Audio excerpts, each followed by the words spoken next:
there's a lie that's been told for generations. A dangerous lie. That black men are threats. That their skin is suspicion. That they're guilty, even when there's no proof. But what happens when that lie nearly destroys an innocent life? This is the story of Malik Johnson. A man who had a future, a dream, and a heart full of hope. Until one night, one accusation, changed everything. Malik Johnson was 29 years old. A mechanic, a mentor, a man of faith. He grew up in Eastwood, a tough but tight-knit neighborhood. After losing both parents in a car crash at 13, Malik was raised by his grandmother, Ms. Laverne. She taught him dignity, kindness, and resilience. By day, Malik worked at Jameson's Auto, fixing brakes and changing oil. By night, he wrote poetry, listened to gospel. He had a dream, to open his own garage one day. But what made Malik stand out wasn't what he did. It was who he was. Malik wasn't perfect, but he was good. And that should have been enough. August 14th, 10:38 p.m. Fletcher's hardware store. A small shop that had served the community for 40 years. That night, someone broke in. And when it was over, the owner, Mr. Fletcher, was dead. There were no cameras inside. No clear footage. Just one witness, shaky, unsure. He looked like the guy, they said. Tall, black, wearing a hoodie. That was enough. The next morning, police knocked on Malik's door. No warrant. No explanation. They cuffed him in front of his grandmother. No weapon. No fingerprints. No motive. Just a man who fit a description. Ethan Prescott. 28. Privileged. Reckless. Addicted to poker.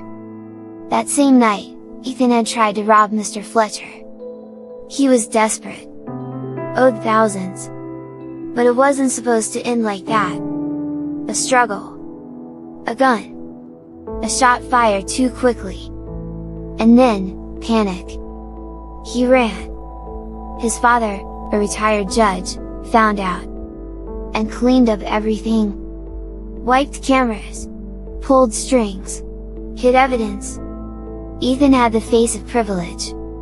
But behind it, was a coward. Malik sat in jail. Confused. Alone. Forgotten. His coworkers stopped calling. The basketball team got a new coach. Even his pastor grew distant. But every Wednesday, Ms. Laverne showed up. With cookies.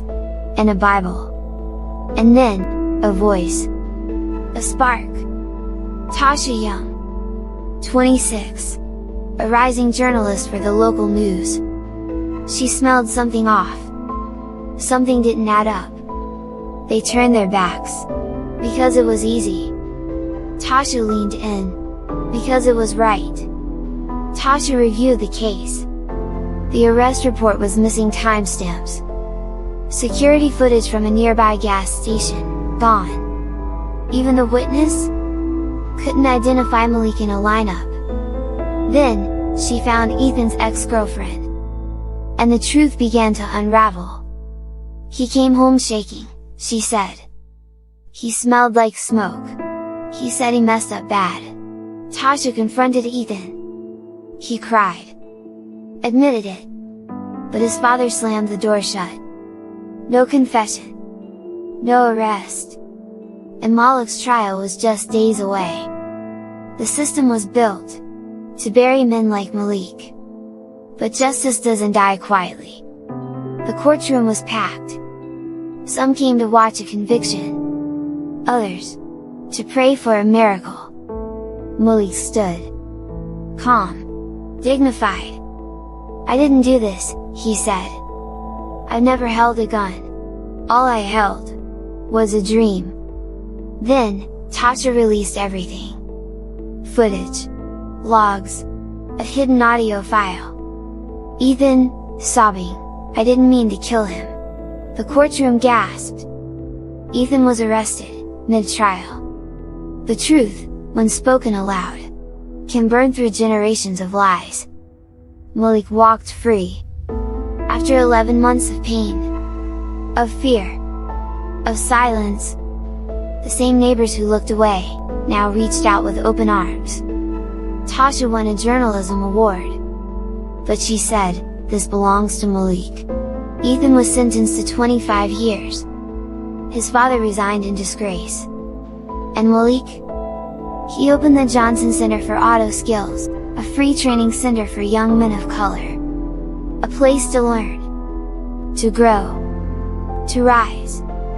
He lost nearly everything, but never his dignity. Malik Johnson is more than a survivor. He is proof that truth will rise. Justice delayed is not justice denied. Share this story. Remind the world, truth matters.